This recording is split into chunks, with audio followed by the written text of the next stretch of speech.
So, okay, we'll start here. Just say a few things. Our guest tonight is Arsenio. You see him there, a good friend of mine. He lives now in Myrtle Beach, but Arsenio was part of this large Puerto Rican contingent that used to come to the center back in the 70s. And they brought all their music and fun-lovingness, and you definitely knew when they were on the center because there was a very warm and tangible presence. And Arsenio grew up a good Catholic boy, doing all the right things for his salvation. But by the time he came to the States to further his education, he had a religious conversion to atheism. He will tell you, his very touching story of how he came to Baba. For as an oceanographer by profession, that's what he became, and it's what he studied. He soon found himself hopelessly and helplessly up to his neck in the ocean of love. And he was helped immensely by a dream by his mother that proved to be his salvation, you might say. And Arsenio was open to questions. He worked on at the United Nations for many years, and so I'm just going to let him take it from there. So welcome, Arsenio. He's and if we need to translate into English, we'll have a translator. No. Okay, Arsenio, go for it. Well, let me try to put make a long story which has not yet ended, short enough for you to bear it, and start with the beginning. I was born in Puerto Rico many years ago. I'm going to be 80 in December, so many years ago. And I was, because of the whole island, part of the Catholic culture. But I must confess to you that I was a little bit confused as soon as I got consciousness. My first moment of consciousness that I remember was when I was 4 years old. I found my puppy, a little dog, who jumped a fence inside the house, and he was dead. And I discovered dead, and I became very concerned about dying because I didn't know that things that you love died. So at 4, I became aware of death. And I was every moment from then to my 10 or 15 years, 10, 11 years, worried that my mother and father would die. With the bad luck that when I was 11, my mother had a terrible car accident and she almost died. And I saw her in the car when she was being pulled out. The car that she was driving crashed against a truck that was full with rebars. So all of her face and her body was penetrated with these rebars. So, and I saw that, and I was only 11. So that was the second thing that happened in my life that shook me enough to start thinking seriously about what this is all about. So, of course, I was in Catholic school, so I started asking these people that were supposed to be the ones that knew about these things. But the answers that they were giving me were not very satisfactory, because I became aware that there were people that lived in other countries that did before Jesus was born and stuff like that. And I asked them what happened to those people, and they placed them in places that I didn't want to be. Anyhow, it was kind of, when I was 13 years of age, and this is what I wanted to bring you. I went to a park near my house because my neighbor was an atheist from an atheist family, and he had always been telling me that this was all historic, this religion thing. So my questions from the priest did not get the right answer, so he was convincing me, and I was reading Bertrand Russell and Jean-Paul Sartre and people like that who were very smart, and the priests were not very smart. So I decided one day to ask God himself, because I said these bureaucrats don't know. So let me ask God himself. So I went to this park when I was 13 years of age with a little book which is called Imitation of Christ by a Christian mystic called Tommaso Kempi. And I prayed all night long till 4 o'clock in the morning. The only thing that I got was my mother scolded me because I came back at 4 o'clock in the morning. And no answer, no little bush on fire, no angel with a trumpet, no sign whatsoever. That's it.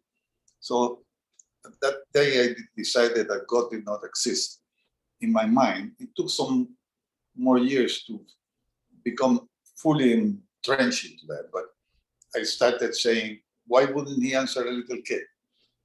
So I grew up like we all do.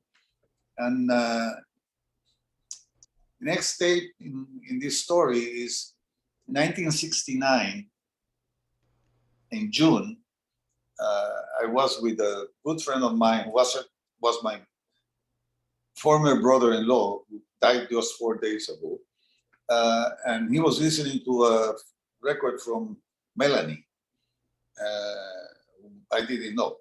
And she was singing a song that said, "Little candles in the rain, Meherabad lives again."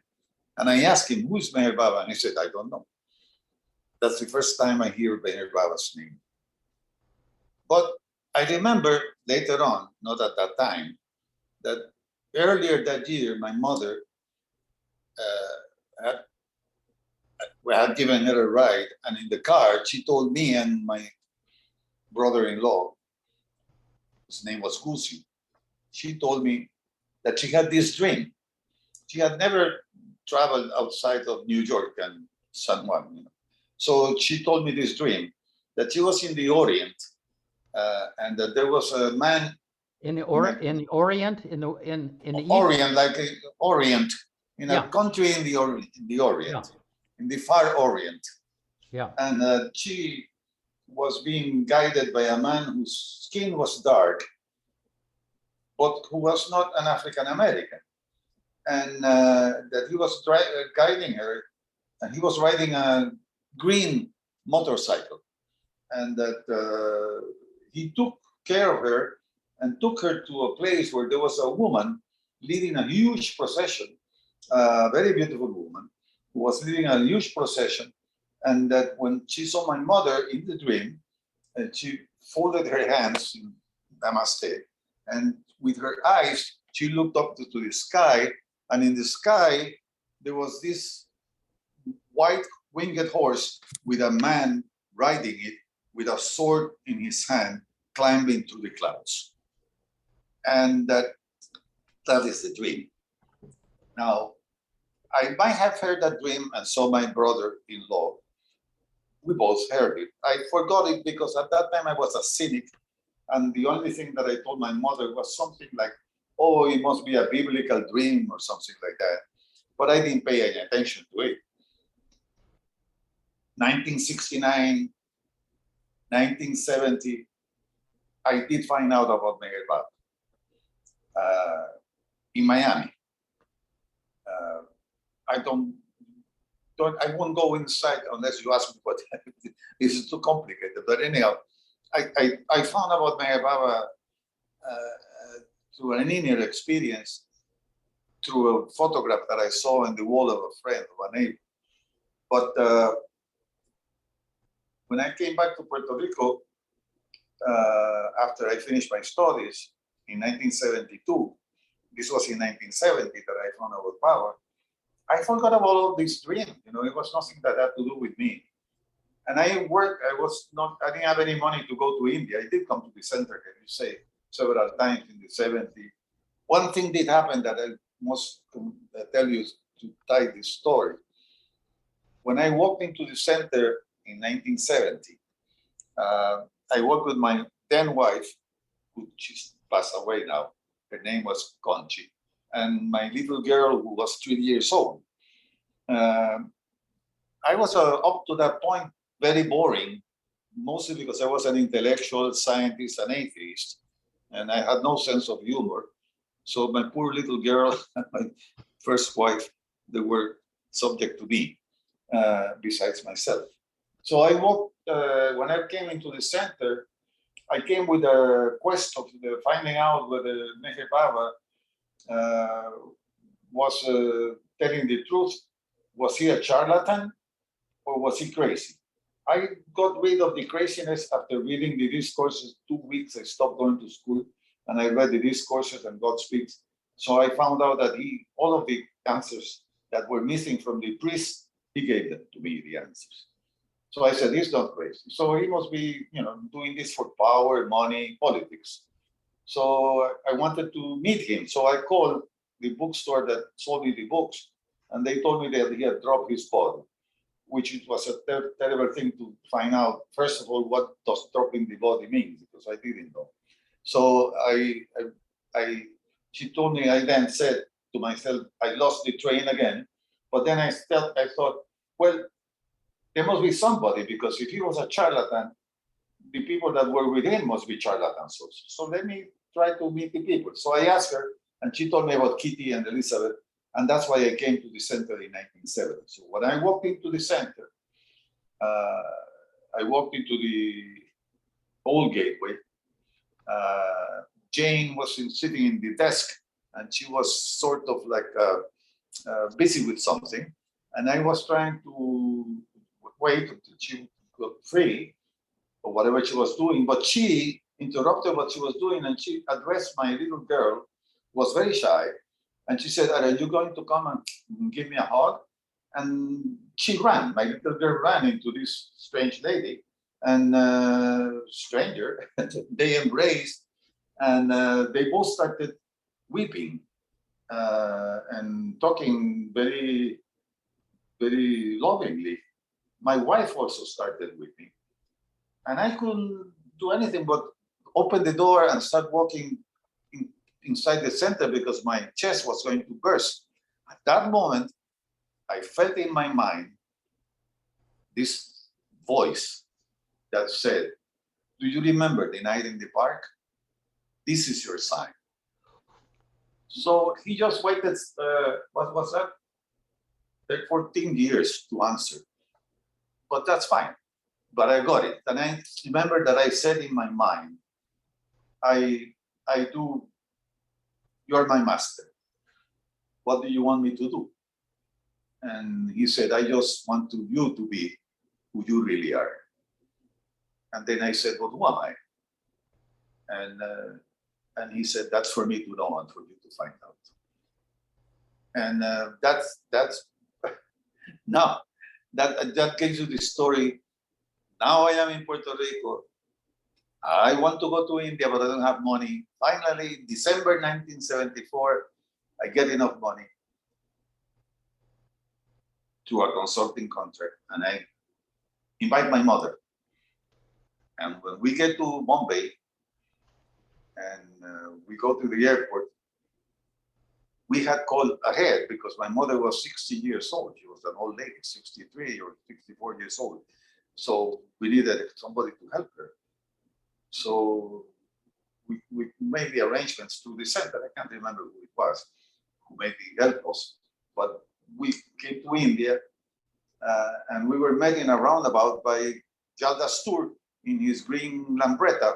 At that time, my mother was in the taxi with me and my brother-in-law. She said, this is the man in my dream. That's the man in my dream. Now, of course, he took us to the hotel in Mumbai and arranged for our travel to Ahmednagar. And next day or 2 days after, we were in Meherabad. When we arrived there, Manny went, we were a group of 7, so from Puerto Rico. So we were news. So Manny came, they had even, the Mandali were so loving, they had even ordered coffee because they told them that Puerto Ricans didn't drink tea, but coffee. So they brought some Nescafe from the town of Ahmednagar. So they were waiting for us. As soon as we walked in with my mother, then Manny told me, Mehera is waiting for your mother. So I walked with my mother towards Mehera's porch, and Mehera, of course, stands up from her chair and salutes my mother. She says, Jai Baba. And my mother says to me, she whispers to me, we have not yet arrived. She's the woman in my dream. And as we got to the porch, Mehera comes down the steps, embraces my mother, and she says to her, he is the Christ, you know. He doesn't have to come in any religion.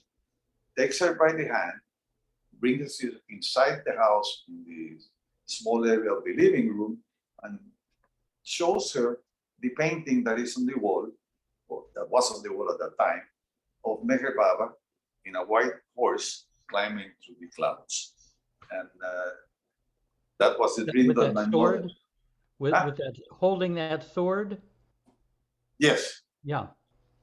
And my mother had that dream on we finally started doing research with my brother-in-law at that time, because he was there with us at that time, on the 31st of January, 1969.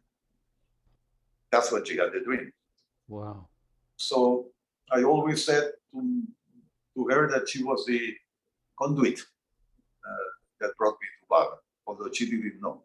She thought that it was me who brought her, but she brought me to this dream that she had. And she had many other instances in her. She was born in 1908. So she had heard, she had read about Meher Baba somewhere, but she didn't register it. She was very devout Catholic. The thing is, to end this story, and then you can ask me any question, the thing is that when we stayed in India for 2 weeks, my mother was extremely touched. She became very close to the Mandalay. She was very touched by Mehera. And she, last night we went to evening arti, and she was scared. At that time there was no electricity in the samadhi. We left and it was dark, and she was scared of cobras because she heard that there were lots of cobras in that area. So she was hugging me as I was holding the lantern, illuminating the road back down to get our car to take us back to Bilut. We were staying at Bilut. And she said to me, you know, son, in my heart, I know he's the same one. In my mind, I cannot reconcile it because I've been, in this Catholicism for such a long time. But in my heart, I know he's the same one. So I told her the story about this British lady that had met Meher Baba in London, who was, I think, the daughter of a minister, and started to weep, feeling the presence of Baba. And Baba said, why are you crying? And she said, because I am a Christian. My father is a minister, and I sense this love in you. And Baba told her, you don't have to worry. Love Christ.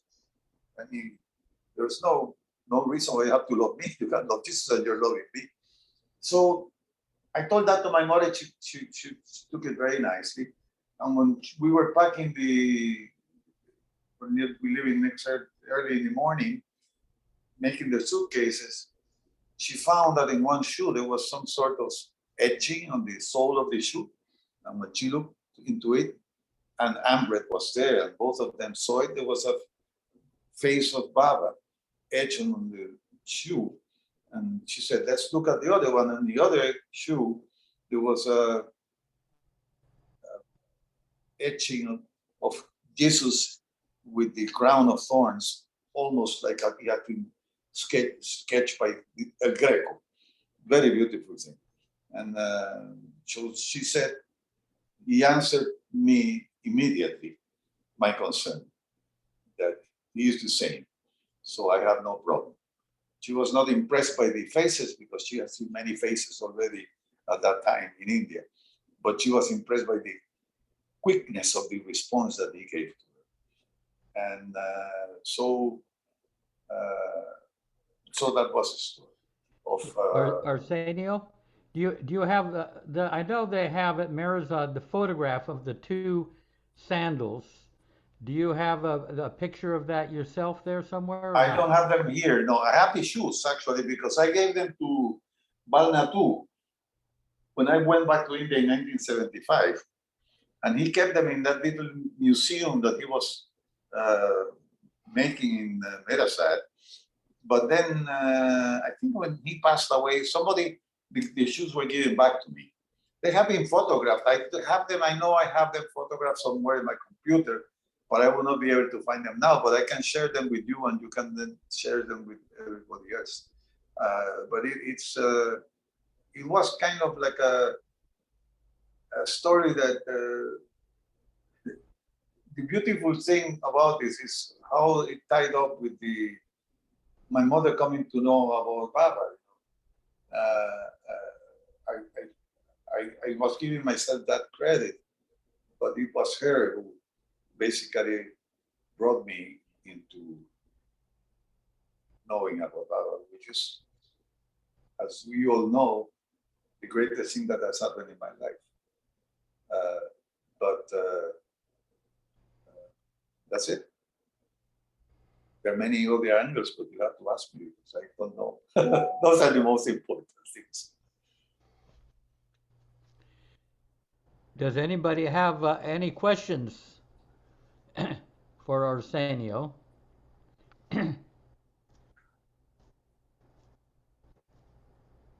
Oh, there's one right there. Elizabeth? Hi, Arsenio. This is Elizabeth Robinson. I don't know if you remember me, but you helped me in Mexico, especially when I got typhoid. And we went to the horse races together. But anyway, it's so great to see you and to hear you. I wanted to know, I didn't quite understand about the shoes. Were they your mother's shoes and Yes. they didn't have images before, but then images came into the Yes. shoes afterwards? Is that what happened? Yeah, she was wearing those shoes all during the visit, and my mother was very philosophical about life in general. So when she was making their suitcase, she said these shoes should go to a museum because they have been into India. And when she, put them with the sole upwards to place them in the suitcase, she noticed that there was an etching with a face on one of them. And she called Amrit, who was there helping her. And Amrit saw it, and this is a face of Baba, like in the New Life, an etching of Baba in the New Life in the sole of the shoe. And then she said, let's look at the other one. And there was this image of Jesus and in agony, like almost with the face like that. You could see the crown of thorns in the forehead. So those were her shoes. Wow. That's impressive. And those were the shoes that she wore the entire time she was there in India. Yeah. Right? Yeah. And Did she see a cobra or not? No. Not really. Well, that wasn't a very good question. How would you say Baba affected your work at the United Nations? Is that something you would want to talk about, and if so, could you comment on it? Well, affected my life totally. First of all, I don't even know why I ended up working in the United Nations. You see, when I was studying marine biology, oceanography, because I went first to Mexico to study, but then there was a revolution in Mexico in 1967, 68. They took this, and I lost my scholarship. So I came back, and the only scholarship that I could get was because Jacques Cousteau was very famous at that time, was to study marine biology. Not that I was particularly interested into it, but they would pay my studies. So I went to Miami because it was closer to Puerto Rico. But I was not, already I was getting very depressed about what I was doing. And so how did I get into the United Nations is another story. But it was not because I tried too much. I guess it must have been Baba wanting me to go to India frequently, because the best benefit that I got being in the United Nations is that I had to go to Africa a lot. And being in Africa, particularly in Kenya, I only took 5 hours to go from Kenya to India. And most of the time, because of the airline fares, I could go for free. I could only go for 2 or 3 days, but I was in India probably, I don't know, nearly 40 times. But I only was there for 2 days. So much so that Eruch would kick me and would say, is this hello or goodbye? Because I would say hello, and then next day I would say goodbye. So it was a good thing. The only other thing I remember is that now that you mentioned Mexico, is that I ended up working with the UN in Mexico too. But at that time, I came to the center and I went to the Kitty's room to buy some books. And she said to me, so where are you now? At that time, I was in Switzerland. So we were talking about Irene Bilo, who was a good friend. And then I told her, but I have to leave because that particular position is not open anymore. And I am considering moving to Washington because the EPA had offered me a job. But there's also something in the UN, but it's in Mexico. And she told me, no, don't leave the UN. You have to stay working for the UN because that way you're going to meet people and you carry Baba's name with you and you're going to meet people in many different places. I don't know if I actually made any significance, but that's what she told me. So anyhow, the thing is that I stayed with the UN until my retirement. So I worked and I did visit many places, but not that I was talking about Baba. I would go to the meetings of Baba if people in that country where I was were knowing Baba. So that's it. But I mean, I can't remember because my memory is getting close to 80, is not working as before. So for example, you told me that I met you in Mexico, but I can't remember, that's one thing. That's okay. Yeah, I went to your house in Chapultepec area, and yes, your wife was there, and Raphael came, the musician. Yes. And then the also while I was there, the nephews came, Baba's nephews, and all of us went to the horse races. Remember? Yes. Do you remember that? Yes. Yeah, you probably don't remember. I was working on my dissertation, and then I got sick with typhoid. And you gave me a picture of Mehera and Baba, and you gave me a little note, which I have to this day. It was a very tiny note. And anyway, it was really lovely. So I'll never forget. Thank you. Thank you.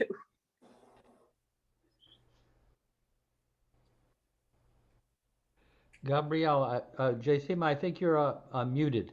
Oh, Gabrielle, yeah. Hey, Baba, Arsenio. Hey, Gabriela, how are you? Hey, Good, good to see you. So I'm a great admirer of your poetry. You're one of the more prolific poets I've ever experienced. I wanted to ask about when you started writing and about your process, if you have any, and how does it just flow? And also, do you write in English, Spanish? What do you say? How does it come out? Well, I am shocked by what you say because I write because it comes out. I've always been writing, even when I was a young man. Language has always been. I wrote in Spanish, and I also now write in English since I moved here. I have a terrible accent, but I do use my vocabulary well that I had to learn because of the bureaucracy at the UN. But who inspired me to write this poetry was, again, my mother.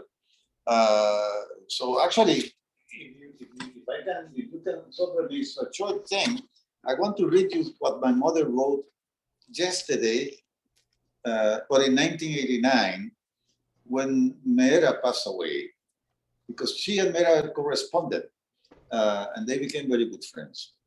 And she wrote this thing, which I want to share with you all, which is very beautiful. It says, the white rose is not in the garden. She has gone. All the roses mourn her. The air is still. There is silence in the meadow. Above in the sky, the stars twinkling shine, for the Princess of Roses has arrived. Baba takes her hand in his hand, and her fragrance, a fragrance he spills on our hearts. That's what she wrote. What was the last line there? Can you read it again, the whole thing? Yes. She Thank said, you so much. the white rose is not in the garden. She has gone. All the roses mourn her. The air is still. There is silence in the meadow. Above in the sky, the stars twinkling shine, for the Princess of Roses has arrived. Baba takes her hand in his hand, and her fragrance he spills on our hearts. Beautiful.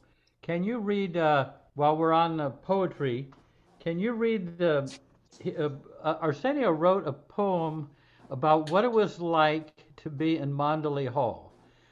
Many of us spent, hundreds of hours there in the atmosphere with Mani and Erich and sometimes the other Mandalay. But it was a very magical place. And Arsenio wrote a beautiful poem about that. It captures the magic of that place. Have you got it there, Arsenio? Yeah. Read it slowly because we're getting Yeah. older too. Okay. It's called a room of endearment. A what? A room of endearment. Okay. Reclining against those white walls, we listen to ancient songs and words simple. Birds calling through rustic windows roll the breezes inside with enchantment of forest and countryside. Time was evolving in galaxies serene as love stories unfolded supreme and tears rolled down cheeks of maidens and young men in conversations with the one who interpreted silence. The room was absolute, smiles genuine as roses. The presence was so certain that there could be no poses, no words, just divinity in elegance of authenticity, a sense of belonging nowhere else, of being home on a Sunday morning. Now and then, mind sometimes drift to memories of those sublime moments, and everything then is just paraphernalia, as we again lay our backs against those walls of eternity, as we remember the story of the universe being told in a room like no other.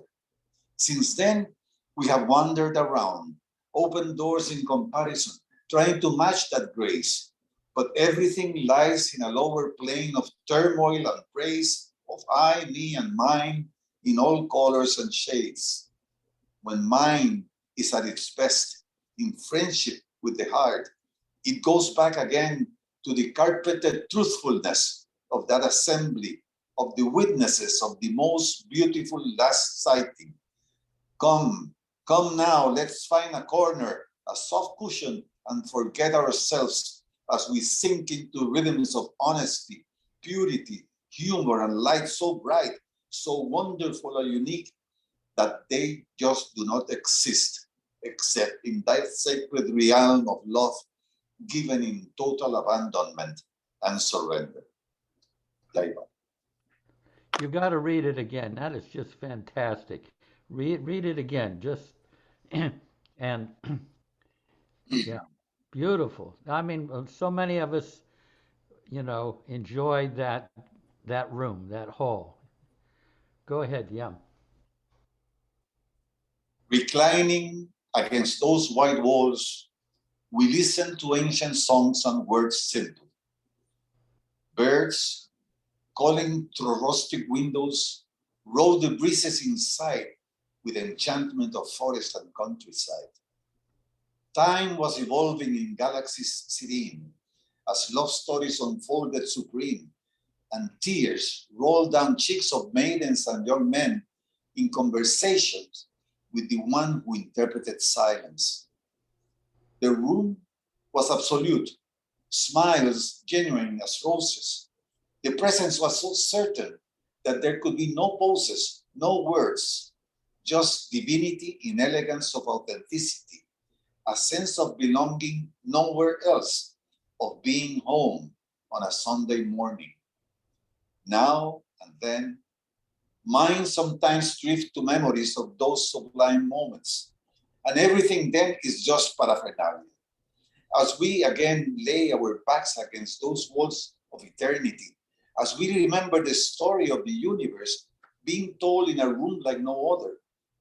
Since then, we have wandered around, opened doors in comparison, trying to match that grace, but everything lies in a lower plane of turmoil and praise, of I, me, and mine, in all colors and shades.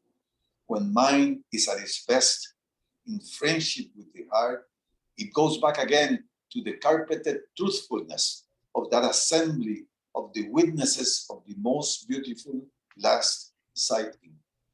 Come now, let's find a corner, a soft cushion, and forget ourselves as we sink into rhythms of honesty, purity, humor, and light so bright, so wonderful and unique that they do not exist except in that sacred realm of love, given in total abandonment and surrender.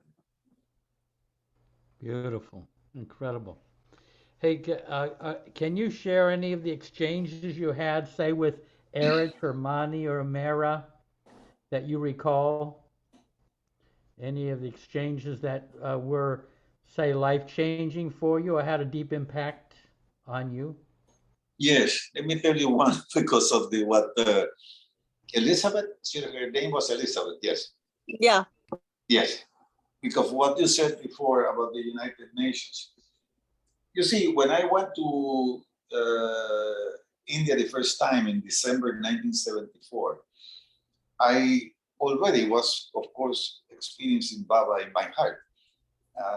But I was at that time not working for the United Nations, but working for government, and actually working as an assistant to a secretary of the government.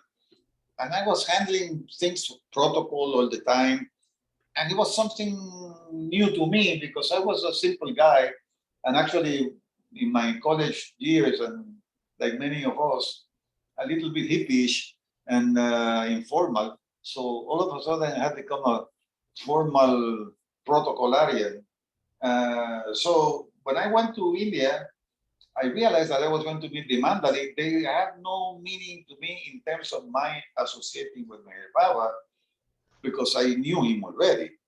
But I thought that I was going to meet in Eruch, for example, the head of the cabinet.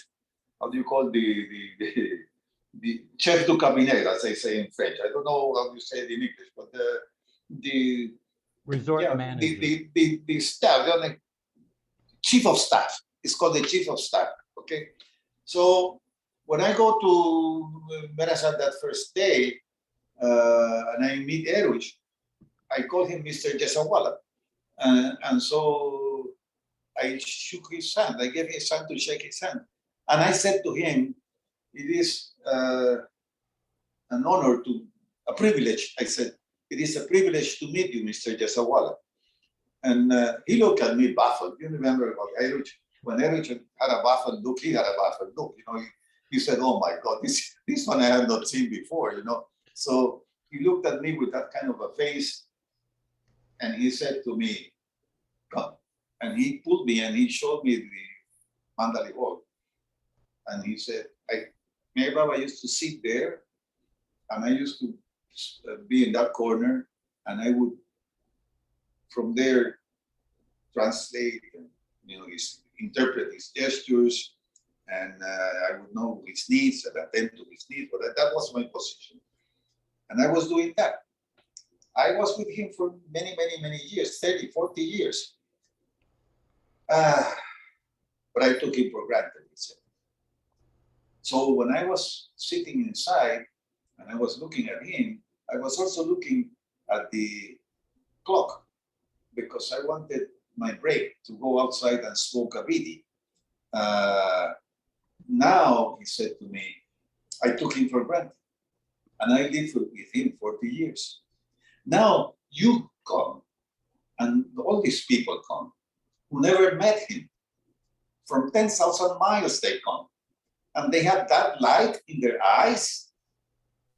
Sir, it is a privilege for me to meet you. And he pulled me to him and embraced me. It's the first time he embraced me. And I felt like I was brought into another world. What was that? Say that again. I was brought into another world. When he embraced me, I became a little kid. I don't know what I was. I lost my mind. I mean, all the protocol was lost. There was nothing there except just embracing a very lovely elder brother. I don't know what it was, but he took away my protocolarian feeling about him that way. It was very, very beautiful for me. And I always remember that. And once remember also that just to close the thing is that there was Erich was having some problem. I think he had a stroke or something. I can't remember. In one of those many quick times that I went to India, there were signs everywhere at the Pilgrim Center, in the buses going there. Do not embrace Erich because he was not feeling well. So it was kind of a very sad thing to be near Erich and not embrace him, particularly if I hadn't seen him for a few months. So I was looking at him and I went to him and I shook his hand. And I said, because he remembered that, happened many years before, but he remembered. So I said, oh, nice to see you again, Mr. Jasawala. And he pulled me again and he embraced me. And I said to him, we are not supposed to embrace you. And he said, you're not embracing me, I am embracing you. And then, so I remember those things with Erich. You see, what I felt about the Mandali, which blew my mind, was their naturalness. And I feel that what I learned was how natural most the love that they had with Meherabad was. It was so natural. It was nothing, no hocus pocus there, nothing. It was all so intimate and feeling. It was like, as I said, like being home on Sunday morning. There was nothing else. I never forget those days. Beautiful. Any exchanges like with Mehera or Mani that come to mind? Yeah, well, with Mehera, I have one particular exchange. With Mehera, remember, I am from Puerto Rico, so I was a Latin man, and before Baba Norte, I mean, women were something that scared me because I liked them too much. So I always saw Mehera with kind of awe because she was so pure. I mean, I could not. But one day I was walking back from Baba's room. I was living in Switzerland then, and I gained a little bit weight. I was not doing any exercise. I was a young man, was probably in my 40s. I can remember now. And she said, Hey, Arsenio, you have to speak a little more distinctly. Missing a few "Oh, words here and there. Yeah. okay." I was saying that I was walking back from Baba's room, and that must have been when I was living in Geneva. Yes, and and she beckoned me. Mehera, was nobody else there, and I went to her, kind of shy, and she said to me, "How are you doing?" And I said, I'm fine, I'm doing fine." And then she said to me, "Do you like cheese?" And I thought, well, my mind, I was troubled. I said, she's going to give me some cheese? I don't know. I said, yes, yes. And then she said, well, do you have to eat so much cheese? And I didn't know what she was meaning. And she then said to me, you have to walk 10 miles a day. And I said, yes, man, I will do it. And I left. And I said, this is, I don't know, maybe she's getting old or something, I don't know. So I went back to the veranda, back to the rooms, because the bell was already ringing. And in comes running Anne Moraine, who had been a good friend of mine before, because we met The doctor. The Yeah. doctor, yes. Dr. Moraine, she comes, Dr. Anne, and she comes running and she said, Arsenio, I have a message to you from Mehera. I said, yes, Anne, tell me what. And she said, Mehera told me to tell you that you have to walk 10 miles a day. And I said, Anne, I cannot walk 10 miles a day. They will fire me from my job. You know, it would take me the whole day, morning, to walk. Or wake up at 3 o'clock in the morning and it's cold in Geneva. I cannot do that. She said, okay, so I just took it like lightly. I said, maybe it's a symbol. I don't know what does that mean. Well, so it happens that when I got back to Geneva, about 2 or 3 weeks after that, I started getting tachycardia, palpitations. And I got scared because they were becoming very intense. So I made an appointment and I went to see a cardiologist. And the cardiologist did all of the things that cardiologists do, electrocardiogram, all this, that. And then he went into his back office.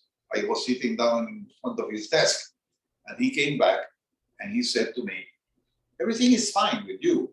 I mean, obviously your EKG, everything, EKG is fine, everything is fine with you, but you need to exercise.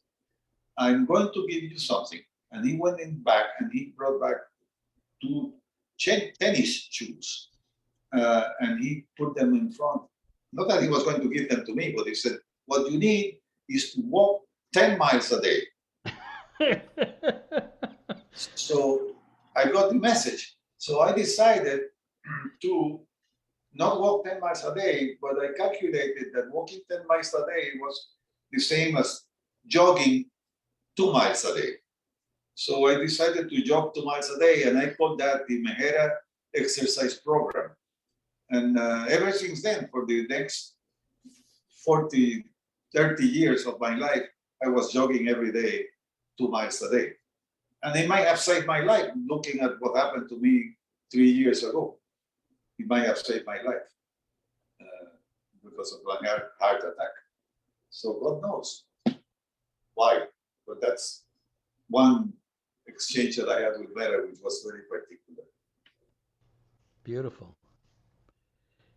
Anything exchange with money? Yes. I mean, anyone else can ask a question too. Yeah, well, with money,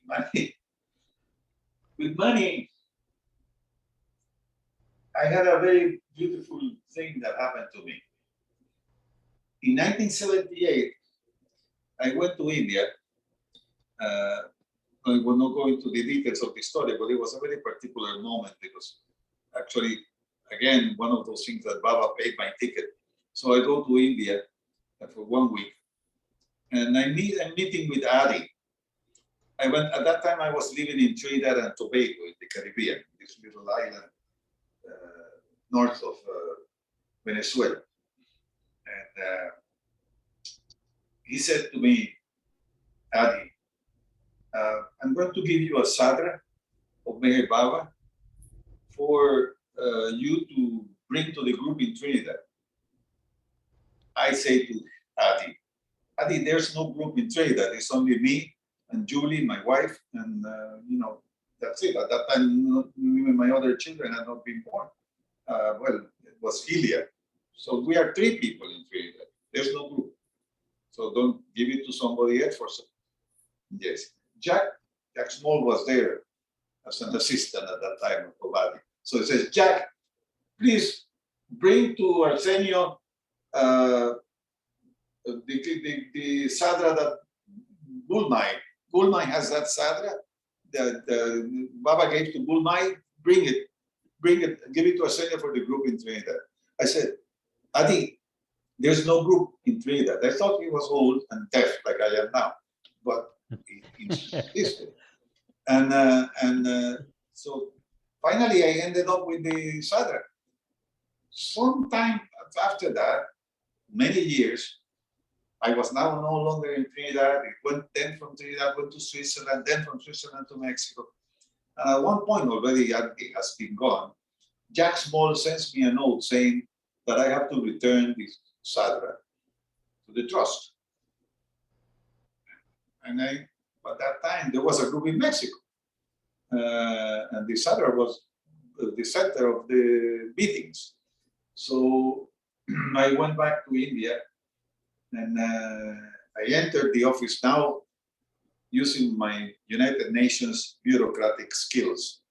And I said to Mani, who's sitting there, I don't want to talk to you as Mani, the sister of Meherabad. I want to talk to you as the chairman of the trust. And she looked at me and she kept on with the humor. She was so funny. And she said, yes, okay. And then I told her, listen, I'm being told by Jack Small to return the sadra. The sadra was given to me when there was no group, but now there's a group. So I don't know what to do. Since you are the boss here, you tell me what to do. And she said to me, okay, let me think about it. Now I am walking next day or 2 days after in Meherabad, and she beckons me and we sit in one of those green benches. And she said to me, I have decided, Arsenio, that you should keep the sadra until you die. Once you die, you bring the sadra back to Meherabad, to the trust. And I say, Bani, I cannot commit myself to something after I die. You know, I can commit now, or how can I commit myself after I die? I'm not going to have the body to bring the. You will figure it out. Wait, That's what. Arsenio, can you back up? I kind of missed that. The last 4 or 5 sentences. Well, she said to me after she thought about it, and we met in the garden in Meherabad. She said to me, it is, I've decided that you should keep the sadra until you die. Once you're dead, make sure that they bring it back to the trust. I said, man, I cannot commit myself to something after I am dead. And she looked at me, very funny, and she said, you will figure it out. And I did. If I put it in my will, you know, one of my children would have to take it. But the thing is, how she said that. That was one little incident that I had with mine. Where we is got- that sadra now? In my living room. I still haven't died. Does the group But, still, sorry, Elizabeth. is it still used in a group? Do you have a group around you? No, because then Rafael got another sadra, and I said, after Manny told me that, because she said, you keep that sadra, but when you die, you bring it back to this. So I thought it was my charge. So since Rafael got another one, I said, well, for the group in Mexico, I didn't feel that I had to. I didn't even consult. I could have consulted with the trust, but money already was gone, of course. But I realized what she said was, you keep it until you die. So anyhow, it came at a time that I was not asking for anything. There was no group. I still don't know why Adi gave the sadra to me. But the funny thing is that after I brought the sadra to Trinidad, a group did start in Trinidad. Yeah. Arsenio, let me ask you, how does Baba show up in your life today? Oh,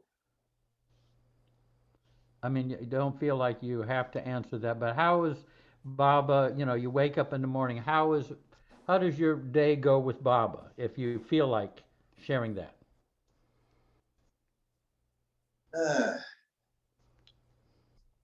well, it's constantly there. There's no in anything that I do, in anything that I see. I always am brought back to I've never felt anything like that in my life, except that I remember that when I was a little kid, somebody accompanied me to school, and I thought it was Jesus. I called him Jesus because now it's Baba. I think that Baba is like the best friend that I've ever had. I mean, I don't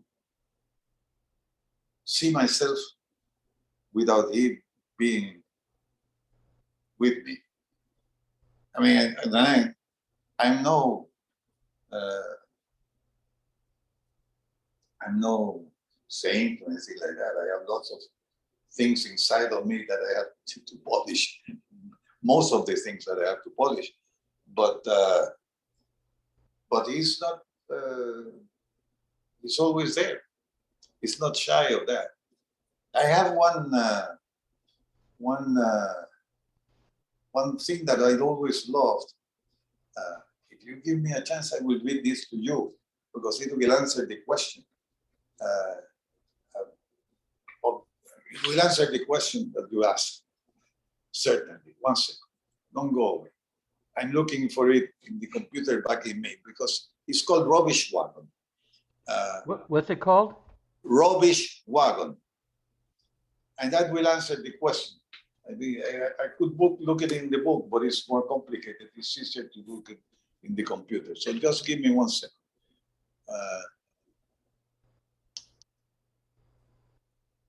Here it is. Okay.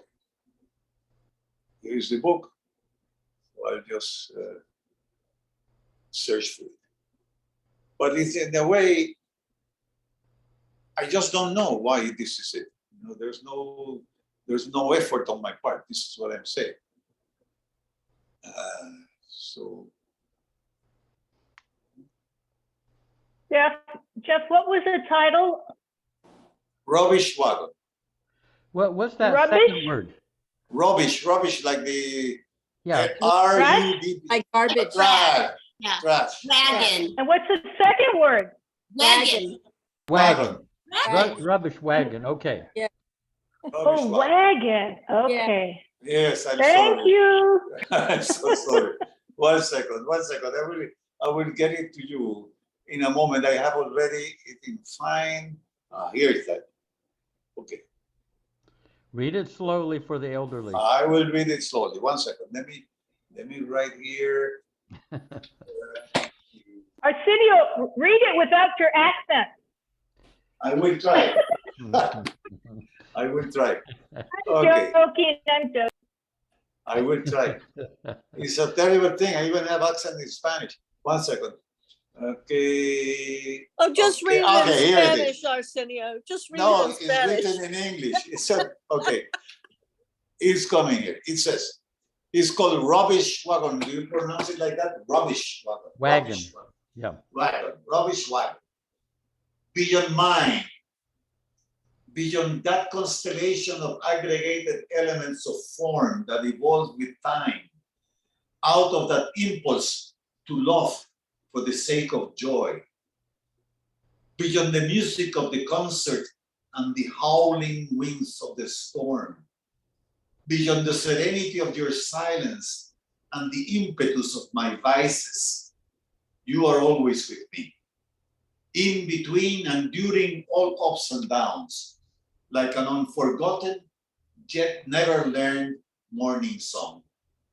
It's not my will that causes this unwitting attachment, much less any virtue or right to grace or steadfastness. I am just that vast rubbish wagon attached to your train. I'm not holding on to the hem of your garment. Instead, you're grabbing me by the tail of my pain and not ever letting go. Wow, that's great. It's Read really that great. again. Read it. Beautiful.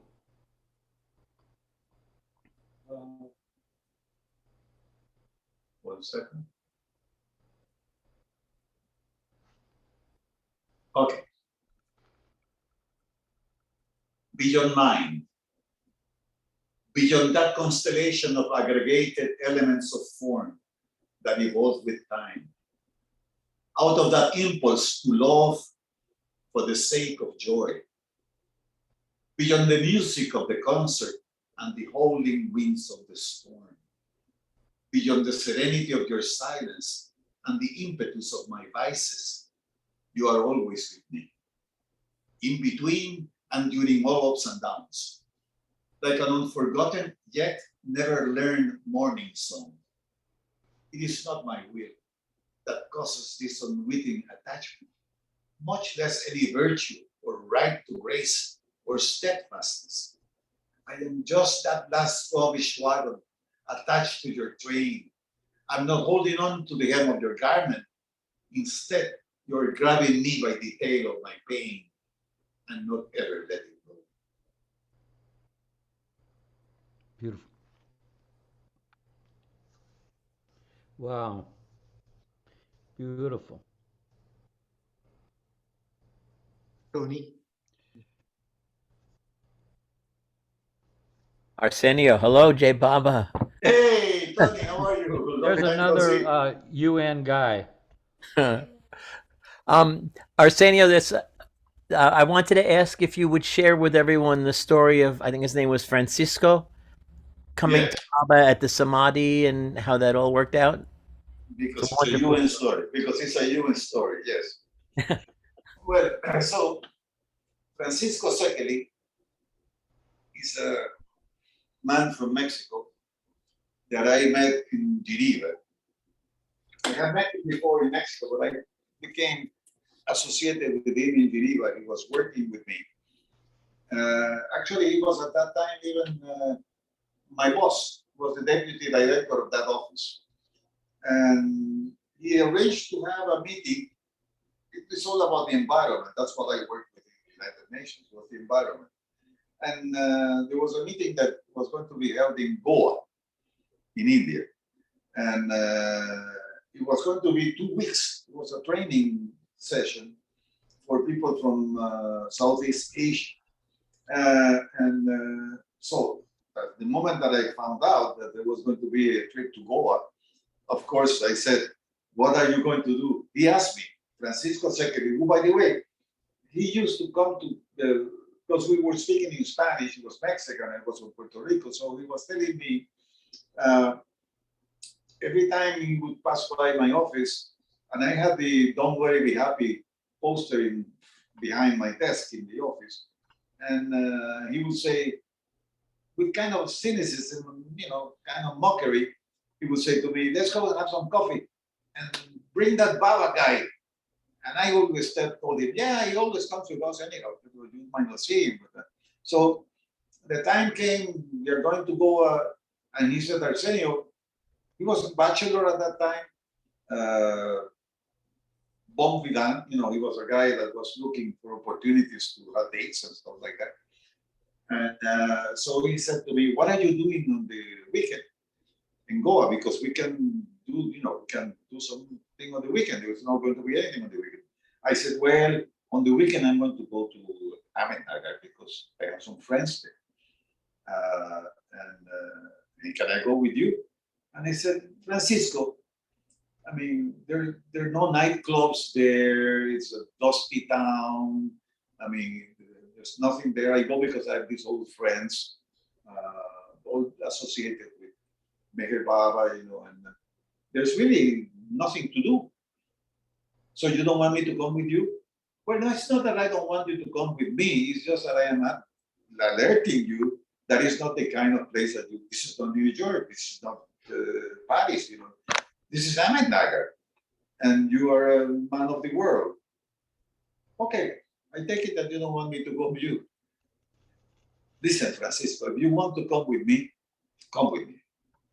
So we go to India, we go to Goa, and on the weekend we fly from Goa to Pune and take a car and we go for 2 days. And we go to, at that time, the Pilgrim Center was there. And we get in the taxi to the Pilgrim Center and we were unloading. And the first person, because I was thinking, well, he's going to get, Baba will take care of this. The first person that met us was Tius. And at that time, Tius was basically asking people for soap for Muhammad. So he approached the window where Francisco was sitting, and he looked at him and he said, "Did you bring a bar?" You don't remember how Tius would speak like that. "Did you bring a bar of soap for Muhammad? Because Muhammad is now asking for bars of soap." And Francisco was looking at me, but Francisco is a very intellectual, worldly guy. He doesn't believe in any of these things. So that was the first, and I said, "Oh, this is not looking good." So now we go up. I say I have to go up to say hello. So we go up to the Samadhi. And now the only person there at that time was Masai. I go in and I bow down, and Francisco stays outside. And I come out and I say hello to Mansari, and Mansari says to me, I say to Mansari, he's not a Baba lover. He's just, and she looked at her time and watched time, and she said, but he has an appointment. He has an appointment with Baba. But it's not now, he has an appointment. So that's it. Next day, we go to Meherabad, and he's sitting in Mandali Hall. I walk into Mandali Hall, Eruj is sitting there. I thought that Eruj, because Eruj is Eruj, that he would see Francisco come in, he would immediately say, "Brother, who are you?" Da, da, da, and start. No, Eruj did not say anything, not a word, nothing. He ignored him completely. And he started talking with other people, and Francisco sat like about 3 people in front of Eruj. And Eruj did not notice him, did not say hello. I am sitting in my position close to them, and I am focusing on Eruj's mind, trying to hypnotize him. "Please, Eruj, please say something. Say something to Francisco." He doesn't say anything. But at one point in time, he does say it. He says, there you are. You are who you are. Who are you? You are good. And he said, "I'm Francisco Segri. And I came with Arsenio." He said, "Arsenio, yeah, Arsenio, we know. He's on here very frequently. But so you came to see?" He said, yeah, I came to find out. Well, Meherabad used to sit there, but not all the time. Sometimes he would sit here and do his potty here. And I never heard that in my life. Never. And much less to a total stranger. He says he sat here and did his potty, and then we would hear a car come in, and he was doing his potty, and the car comes in, and Baba would just go out and find who it is, and we come in and we say, "Is such and such person?" They will wait until you finish. No, tell them to come in, and they would come in as he was doing his potty, and Baba would give them instructions. And he's telling this to Francisco. Now, Francisco, his face is turned like, I don't know. He said, "Oh my God, this is an incredible thing." So now Francisco gradually is ignored, and he leaves the Mandali Hall, and he walks back to the garden. And there in the garden is sitting this young woman, the daughter of Villa Page. What's her name? I can't remember her name now, but she was Jenny. young. Jenny. Jenny. She was young and beautiful. Oh, she was beautiful. And she was sitting in that bench, and Francisco, of course, said, "Young, beautiful girl, alone, bench, romantic." So she immediately sat down with her, and she was very nice. She said to him, "So how long this is what Francisco was telling me, how long have you been with Baba?" She asked him, and he said, No, this is the first time I'm here." "And how about you?" He says, "Oh, Baba stayed in my house in Australia when I was there. So, have you been to Baba's room?" She asked him. "No." "Could you come? There's nobody there now, so it's a good time to go." Now Francisco says, oh, this young woman is inviting me to Baba's room, there's nobody there. Okay, let's go. So he goes, both of them go to Baba's room, and now Francisco approaches, and a good gentleman, he is telling her, please come in. And she says, no, no, no, it's not for me, you go. I have to go there alone. I've been there already, you go. So Francisco goes in, and now he is, by this time, by the way, the women, everybody's gathering, Mehera, not everybody's gathering outside. So this is Sunday, and Francisco is there, and we have to catch a taxi to take us back to Pune, because we're getting a flight to go back to Goa. But the thing is that Francisco is not coming out of the room. So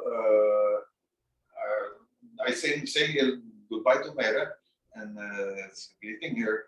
And all of a sudden, Francisco comes out of the Baba's room. His eyes are like he has seen a ghost. Wow, his face is really shiny, you know. And he says, Arsenio, I have to tell you something. I say, we can't now, we have to leave. Just tell me in the car.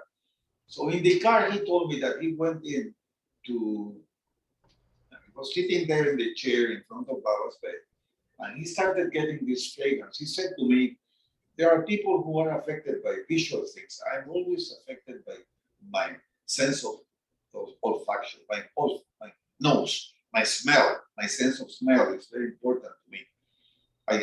Good fragrances are very important to me. So I am sitting there and I'm getting this fragrance, and I thought they were the roses that were placed in that. And I smelled the roses, but they were not the roses. So I said, it's coming from the bed. Maybe somebody put some perfume. I smelled the perfume and was not. And then I end up walking like a dog, smelling every part of the room because the fragrance was becoming so powerful. And at one moment in time, I burst out in tears and I said, they took God away from me when I was 7 years old. And if you're here, I find him again. Wait, say that again. They took God away from me. God went away from me when I was 7 years old. I don't know why he said that.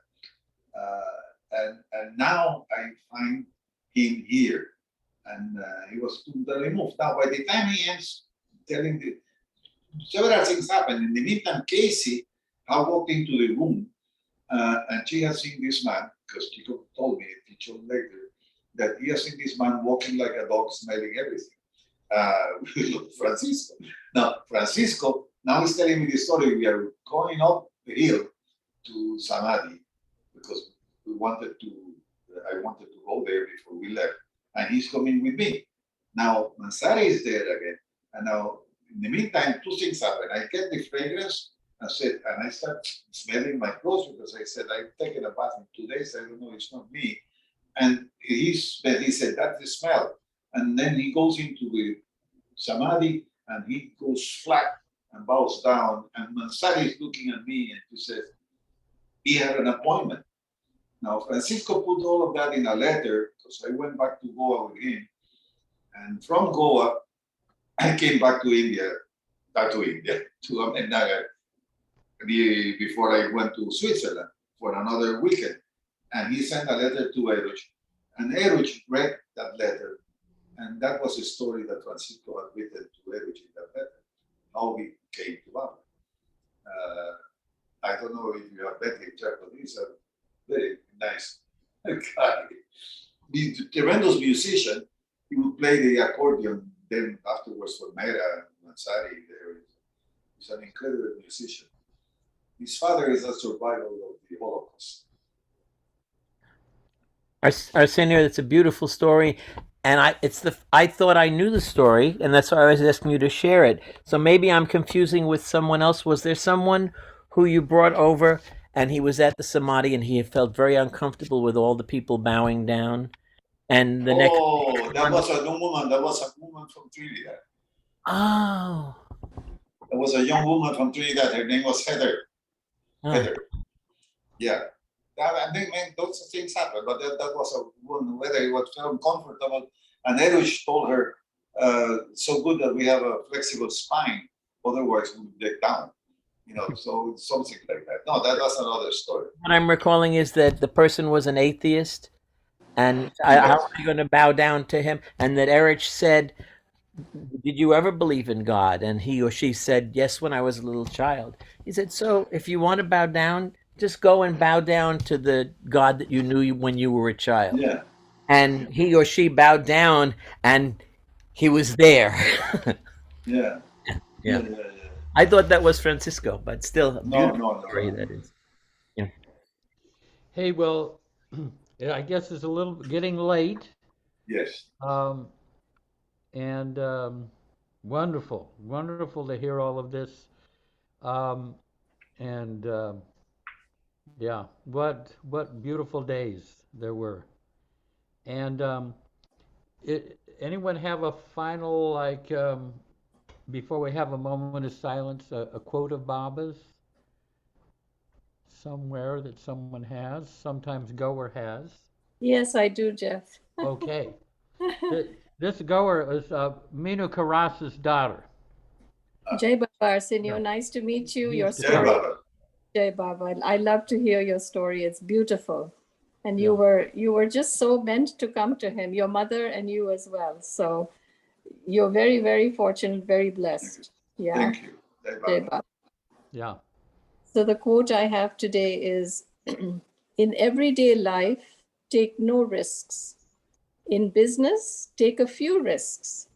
But to find God, take every risk. Jai Baba. Yeah. Read it once again. In everyday life, take no risks. In business, take a few risks. But to find God, take every risk. Jai Baba. Jai Baba. Let's have a few moments of silence.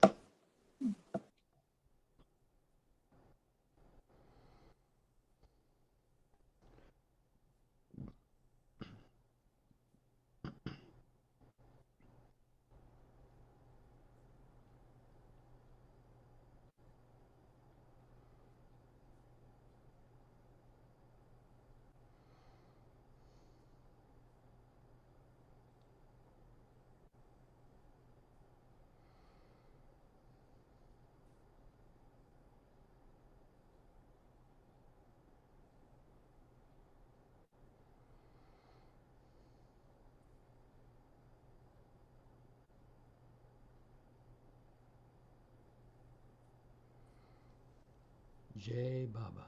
Jai Baba. Thank you, Arsenio. Thank you. Good that we got you while you're still can remember. Still alive, yes. Jai Baba. You take Yeah, care. Jai Baba. Thank you. Jai Baba. Thank you. Thank you so much, you. Arsenio. Thank Jai you. Baba. Jai Yeah. Baba. Thank you, Good. everyone. I'm glad we got your story. Mhm. Yeah. Yeah. Wonderful to hear your wonderful stories again. Jai Baba. Have a good night, all of you. Jai Yeah. Baba. Yes. Jai Baba. Good night, everyone. Jai Baba. Bye, Jeff. Yep. See you Thank you, guys. Jeff. Good night, all. Bye. Jai Baba. Till next week.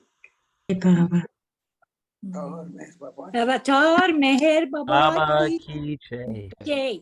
Avatar Meher Baba ki jai. Avatar Baba ki jai. Jai Baba, Jai Baba. Baba. Beautiful. Thank you, Nasreen. Thank you, Jess. Yeah. Mhm. You all. Bye bye, Jai Yeah. Baba. And Jai Baba. Baba. Jai Baba. Ah, Jai Baba. you want to take oh, I guess they have. I was going to say to have a few moments for Irene Ives, but they have. Jeff, Yeah. question. Yeah. You mentioned about that story you asked me to bring. I don't know if you wanted me to, I mean, I had it for tonight, but I didn't say anything. I got kind of busy.